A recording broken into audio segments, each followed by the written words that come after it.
Jadi dari situ sebenarnya sebuah penelitian arsitektur itu ingin mendapatkan sebuah pengetahuan. Nah, masalahnya pengetahuan yang seperti apa? Grand teorinya apa? Oke, Pak, saya mulai ya. Selamat siang Bapak Ibu semuanya, teman-teman. Sebenarnya hari ini itu hanya hanya sekedar berbagi pengalaman sih. Apa sih itu metode terkait juga tadi Pak Iwan sebenarnya tanya kan. Sebenarnya metode atau metodologi kan sebuah ilmu. Logos itu ilmu. Di dalam penelitian arsitektur itu seberapa penting sih? Ini sih dasarnya kemarin sempat saya share juga di WA Group. Kalau di dalam arsitektur, terutama di dalam arsitektur itu sebenarnya ada kecenderungan bahwa pemahaman metode atau penelitian itu tidak single paradigm, tidak tidak hanya satu kebenaran, masalahnya seperti itu. Justru yang dipentingkan adalah kejujuran dan keterbukaan. Kejujuran dan keterbukaan terutama dalam prosesnya, dalam proses mencapai atau mengambil data atau menggunakan data, atau bahkan keterbukaan munculkan hasilnya. Jadi openness dan honesty about the process and the framework. Frameworknya seperti apa, prosesnya seperti apa, kemudian bagaimana cara mendapatkan data. Ini kalau buat saya ini dasar dalam memahami sebuah penelitian. Lanjutnya lagi nanti terhadap penelitian lebih lanjut. Mungkin siang ini hanya pada dua buku yang menurut saya paling dasar dan paling nyaman untuk digunakan, terutama kalau masih kebingungan sebenarnya posisi metode penelitian itu di sebelah mana dan bagaimana menggunakan atau bagaimana menentukan sebuah metode penelitian. Saya akan coba ringkas saja di beberapa spot dan kemudian tidak mendetil, tidak sampai ke perspektifnya di masing-masing buku ini, karena kalau kita lihat di buku riset metodenya Linda Groth dan David Kwan ini ada dua bagian besar. Jadi di bagian pertama itu lebih kepada metode itu apa sih dan bagaimana menyusun sebuah pertanyaan penelitian, tujuan penelitian, dan bagaimana membangun sebuah metode. Jadi ada istilah juga desain riset. Jadi bagaimana kita mendesain sebuah riset itu terutama di bagian pertama. Di bagian kedua itu contoh-contohnya. Saya tidak akan membahas di bagian keduanya nanti karena kasuistik banget sifatnya. Sama juga di bukunya Lukas ini, itu idenya juga sama. Ada dua bagian besar, satu contoh, kedua lebih pengertian secara umum. Cuman di Lukas ini dia membahasnya lebih detail dan lebih tahapannya lebih jelas. Jadi contoh kaitannya dengan bagaimana membuat fieldwork, jadi mendokumentasi sebuah perjalanan penelitian terutama di lapangan seperti apa itu field, kemudian mempersiapkan kerja di lapangan dan segala macam. Buku ini kalau buat saya nyaman kalau ada beberapa hal yang bisa sesuai dengan penelitian yang coba kita lakukan. Jadi tahapannya sangat detail dan contoh-contohnya juga cukup jelas. Oke, saya akan secara umum aja bahwa arsitektural riset itu sistematik yang terutama kaitannya dengan bangunan, biasanya seperti itu. Tapi tidak hanya tentang bangunan sih sebenarnya. Kita bisa melakukan proses sebuah bangunan atau sebuah karya arsitektur muncul, atau bahkan ke praktek arsitekturnya seperti apa. Jadi dari situ sebenarnya sebuah penelitian arsitektur itu ingin mendapatkan sebuah pengetahuan. Nah, masalahnya pengetahuan yang seperti apa yang akan kita dapatkan atau yang kita munculkan. Kemudian kalau pertanyaannya ilmiahnya di dalam penelitian arsitektur itu sebelah mana? Mudahnya adalah mengkategorikan kemudian melakukan analisis, dan kemudian menyampaikan hasil analisis itu. Mudahnya seperti itu. Jadi yang disebut ilmiah di dalam penelitian arsitektur, kalau pengkategoriannya jelas, analisisnya jelas, ini kaitannya nanti dengan metode, kemudian bagaimana kita mempresentasikan sehingga apa yang orang baca dan segala macam paham, dengan tujuan adalah ini, membuat sebuah pengetahuan baru. Mudahnya seperti itu, kayaknya mudah. Kalau modelnya si Lukas ini, dia lebih menekankan kembali bahwa di dalam penelitian arsitektur itu tidak ada yang namanya single. The answer is not singular. Jadi tidak ada satu kebenaran. Tergantung nanti posisinya. Bagaimana cara mendekati, cara pendekatan penelitian. Terus bagaimana kita menganalisis, sehingga terkadang ini yang sering terjadi di satu bangunan atau di satu karya itu kita bisa punya perspektif atau punya pemahaman yang berbeda-beda. Ini kadang-kadang bahkan sangat bertentangan di satu kasus. Tinggal bagaimana kemudian kita melihat kasus tersebut, bagaimana kita memahami, atau kalau istilah saya itu kacamata bacanya itu kita menggunakan yang seperti apa. Oke. Jadi mudahnya ini kembali ke tentang bagaimana kita mendesain sebuah penelitian. Ini sebenarnya kita membuat jalur perjalanan dari titik A ke titik B. Lalu bagaimana kita menuju ke sana? Dan bagaimana kita merencanakan katakanlah perjalanan. Ya, kalau nggak salah Pak Ari dan Bu Tutur mau ke Sumeneb, ya. Lewat mana? Surabaya kah? Atau mau lewat pakai transit apa? Transit di mana? Lalu menggunakan moda transportasi seperti apa? Idenya itu hampir sama dengan sebuah penelitian kita, penelitian arsitektur itu ide dasarnya atau logikanya sama. Sama kalau kita mau ke Indralaya, kita mau naik apa? Naik yang di fakultas, bawa sendiri, atau naik TM. Idenya sih itu sama. Jadi action, a plan for getting from here to there. Jadi dari titik A ke titik B. Cuman kemudian bagaimana kita merancang sebuah penelitian itu, sebuah perjalanan itu. Yang pertama kali yang mungkin menurut saya sih paling utama dan paling penting, ya ini, menetapkan tujuan perjalanan atau tujuan penelitian kita itu ngapain sih? Kita ingin mendapatkan apa? Dari situ kemudian di breakdown pertanyaannya apa? Pertanyaan dari penelitiannya apa? Jadi tujuannya katakanlah ke B. Di B itu kita akan mendapatkan apa? Kita akan mau membuat apa? Kita mau belajar tentang apa? Nah, baru dari situ kemudian kita desain metodenya. Kalau di bagian ini, purpose, kontekstual purpose-nya itu tergantung motivasi, audience, impact, dan segala macam. Nanti ada beberapa, ada contohnya, motivasinya apa dan segala macam. Kemudian riset purpose-nya, kita mau seperti tadi di titik A, di titik B kita mau ngapain sih? Apakah kita mendapatkan teorinya, kita mendapatkan aplikasinya, atau bahkan ini pengalaman saya, kita mendapatkan justru perjalanannya, cerita narasi di perjalanan. Kita mendapatkan metodenya, yang itu kemudian dirumuskan dalam sebuah research question.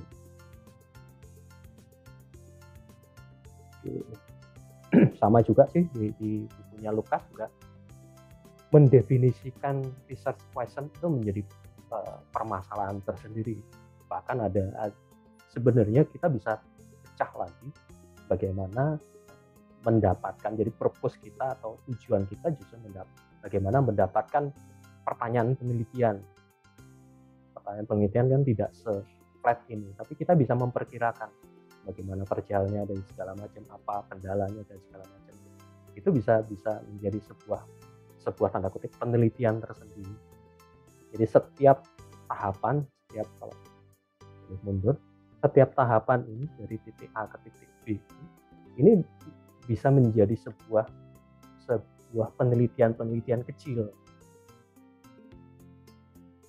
Kita susun lengkung ini kita mau ngapain sih, kita mau mendapatkan apa yang kita pelajari, kemudian lengkung satunya ini kita mendapatkan apa, kemudian dari gabungan ke semua tahapan itu menjadi sebuah penelitian besar. Kalau saya biasanya gitu, jadi setiap tahapan saya di breakdown lagi, ini bagaimana caranya, bagaimana metodenya dan segala macam. Nah, sebenarnya kemudian dari pertanyaan penelitian inilah kita kemudian menentukan strategi dan taktiknya. Strategi kita menuju atau menyelesaikan permasalahan seperti apa. Nah, dari situ sebenarnya kalau nggak salah kemarin Bu Tutur, Pak Ari dan Pak Iwan melakukan juri literasi ini yang ditantang dari kita. Sebenarnya semua tahapan ini memerlukan literatur, baik menentukan konteks, baik menentukan purpose-nya, baik bahkan literatur review kalau menghemat saya tidak hanya pada tahapan ketika research question-nya sudah muncul, bahkan di setiap tahapan itu literatur review itu muncul, sehingga dari situ kemudian ada strategi dan taktik. Apa itu strategi dan taktik? Mudahnya sih seperti ini. Jadi sistem inquiry itu riset design secara keseluruhan. School of thought itu basis teori atau basis metodologi besarnya yang kita akan gunakan. Nah, strateginya adalah manajemen dan planning dari setiap tahapan. Dan manajemen ini perlu di breakdown. Langkah kita pakai langkah apa? Kaki kiri kah, kaki kanan kah, pakai sepatu kah, atau pakai sendal kah? Ini taktik itu sangat detail. Nanti ada contohnya mungkin lebih mudah dicontohkan. Oke, ini tentang kalau kemarin Creswell mixed method dan segala macam. Saya sih hemat saya sekarang dalam penelitian di dalam arsitektur kayaknya agak susah kemudian membedakan antara kuantitatif dan kualitatif, karena keduanya akan saling tumpang tindih. Apalagi kalau kemudian kita pakai penelitian yang mutakhir. Semua bantuan aplikasi itu sangat membantu. Kalau sudah pakai aplikasi pasti sudah ada kuantitatif. Tapi hemat saya, meskipun pendekatan penelitian kuantitatif, ada satu part yang pasti nyenggol dengan kualitatif, yaitu interpretasi. Artinya interpretasi adalah penelitian kuantitatif dengan angka dan kecenderungan, bahkan dengan grafik dan segala macam, itu kan perlu dinarasikan. Nah, ketika narasi itu muncul, maka ada interpretasi. Ketika ada interpretasi, maka itu sebenarnya masuk dari kualitatif. Atau sebaliknya, dalam penelitian pendekatan kualitatif, itu punya dasar-dasar narasi, dasar-dasar argumen. Argumen yang tidak bisa dibantah atau argumen yang agak sulit dipertentangkan adalah ketika argumen itu punya basis data. Ketika punya basis data, ya sama aja dengan kuantitatif. Menurut hemat saya, itu pandangan saya, sehingga pembeda antara kuantitatif dan kualitatif di penelitian masa sekarang agak kabur. Itu menariknya ketika paparan dari Profesor Creswell kemarin. Jadi sebenarnya pendekatan sekarang ya benar-benar mixed method. Itu kemudian ini sih ada beberapa contoh kita ketika melakukan penelitian, kita mau melakukan pendekatan yang seperti apa. Kita basisnya konteks dengan teori dan metodologi yang mendukung, katakanlah sebagai boosternya, metodologi dan teorinya, sehingga mendapatkan sebuah penelitian. Atau kita basisnya teori.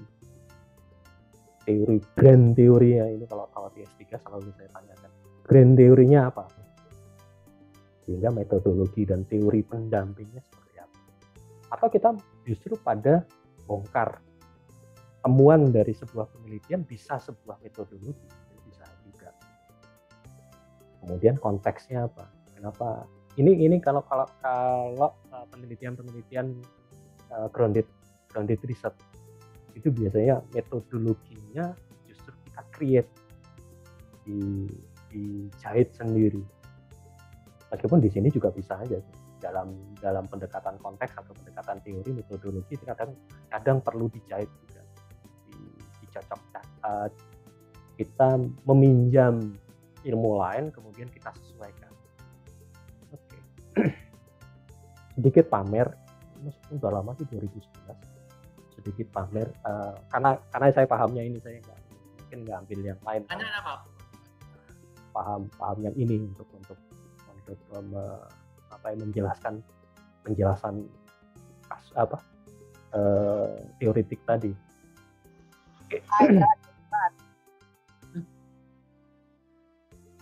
Konteksnya lebih ke sini sih. penelitian arsitektur terkait dengan filsafat itu sudah sangat banyak sebenarnya. Ada filosofi for arsitek, ada filosofi desain, itu sering kali kita dengar. Bahkan Lewis Kahn juga mengatakan arsitektur itu sebenarnya juga filsafat gitu. Peter Eisenman dan Benazumi bahkan melakukan dialog dengan filsuf. Kemudian saya berpikir sebenarnya di dalam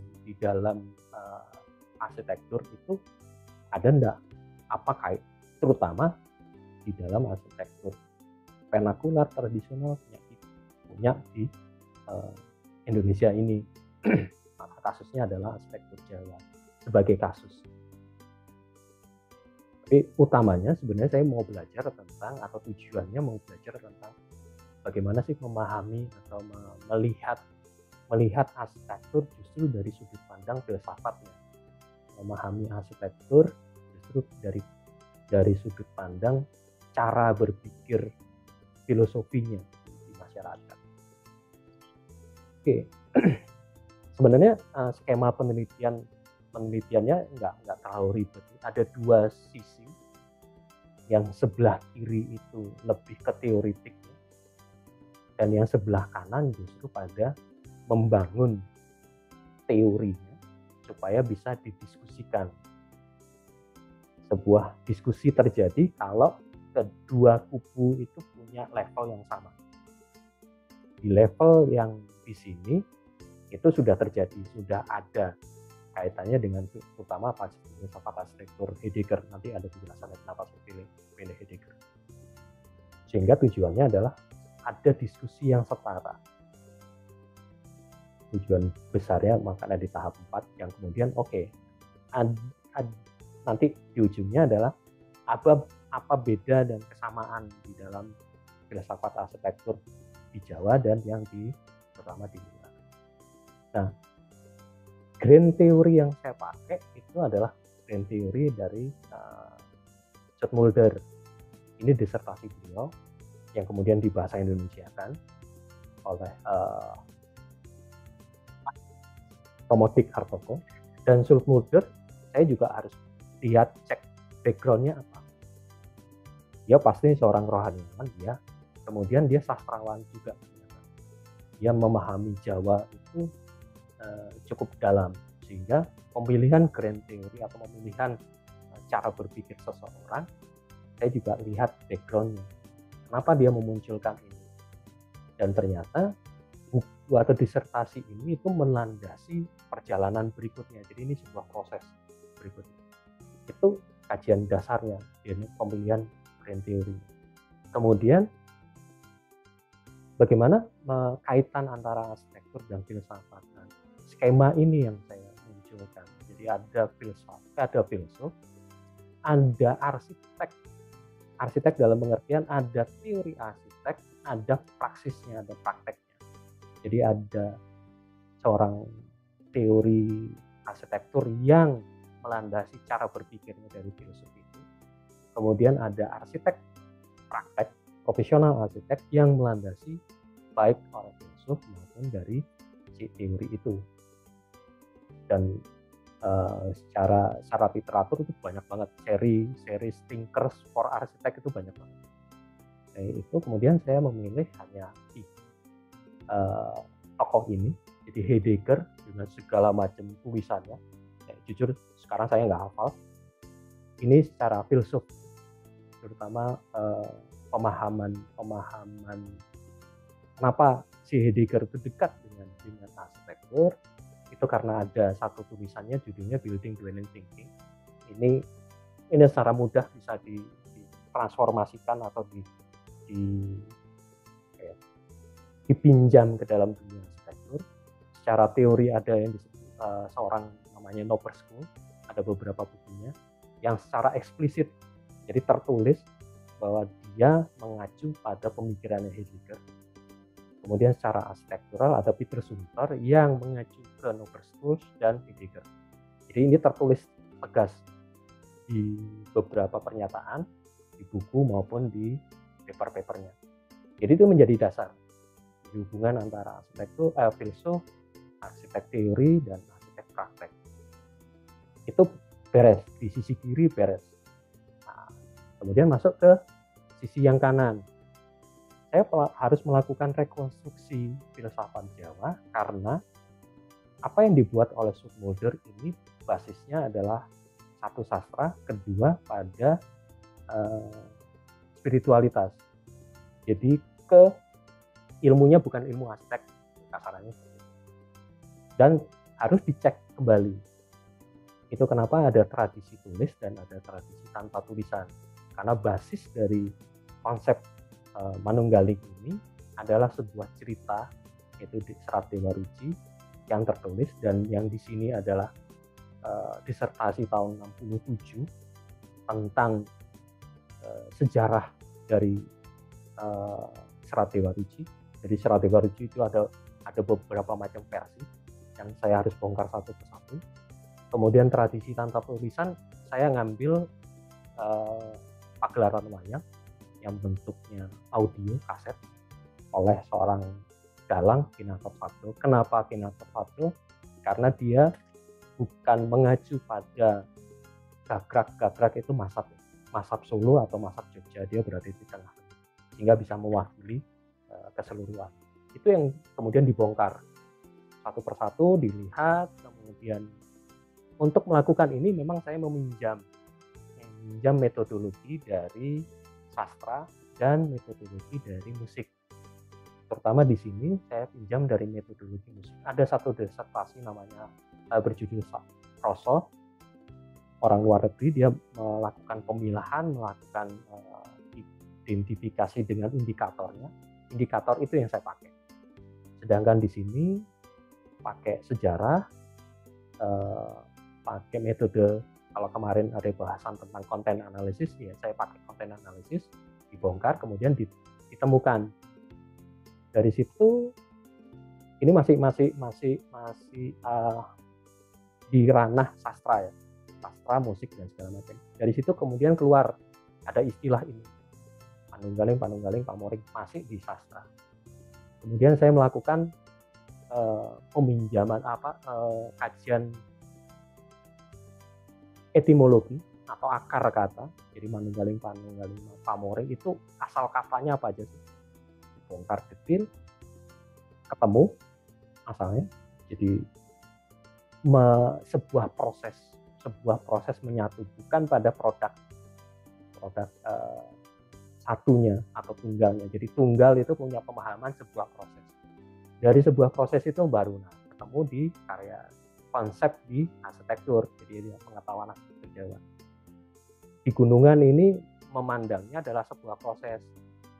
Jadi masuk dari sini ketemu dua raksasa, ketemu gerbang, ketemu kolam, ketemu singa, harimau dan banteng, sampai ke pusatnya. Di dalam arsitektur juga ada prosesnya dari pendopo sampai ke sentong tengah.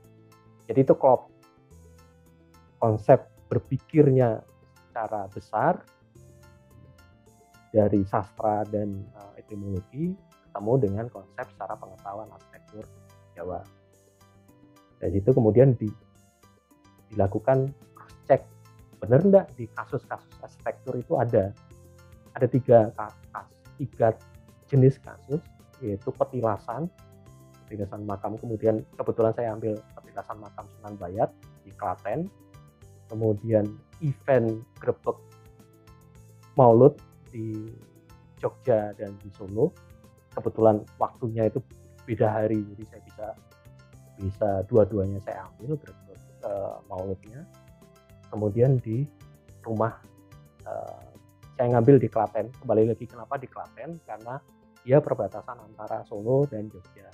Jadi tidak ada pertanyaan, tidak ada pertanyaan lanjutan kenapa saya lebih condong ke Jogja atau ke Solo. Nah, dari situ kemudian mempertegas bahwa filsafat arsitektur Jawa itu mencoba menyatu, tapi ada tahapan berpikirnya. Yang tahapan inilah yang kemudian ditemukan di dalam dialog dengan di sisi filsafat Heideggernya, dengan filsafat Heidegger. Saya kembali lagi filsafat Heidegger yang di sini itu diskusinya itu teknis.